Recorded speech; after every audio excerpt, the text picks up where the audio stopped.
मुंबईत आता एक मोठी बातमी समोर येते। पीडब्ल्यूडी विभागाकडून मुंबईमधील मंत्र्यांच्या बंगल्यांच्या दुरुस्तीसाठी 26 कोटी खासगी कंत्राटदारांकडे वळवण्यात आलेले आहेत। हे पैसे पीडब्ल्यूडीच्या मुंबई प्रेसिडेन्सी विभागाने दिलेल्या 52 कोटी रुपयांच्या निधीतून दिलेले आहेत। 36 सरकारी बंगल्यांमधील वीज आणि पाण्याचे शुल्क भरण्यासाठी मंजूर करण्यात आलेले होते। दुरुस्तीच्या कामासाठी खासगी कंत्राटदारांना एकूण 26 कोटी रुपये दिलेले आहेत। या निधीमधून केवळ या निवासस्थानांचं पाणी आणि वीज बिल भरण्यासाठी हे पैसे दिले गेल्याची माहिती समोर येते।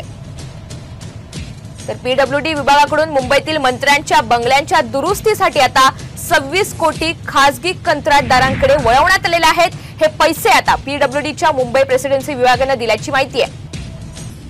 हे पैसे पीडब्ल्यूडीच्या मुंबई प्रेसिडेन्सी विभागाने दिलेल्या 52 कोटी रुपयांच्या निधीतून दिले गेलेले आहेत।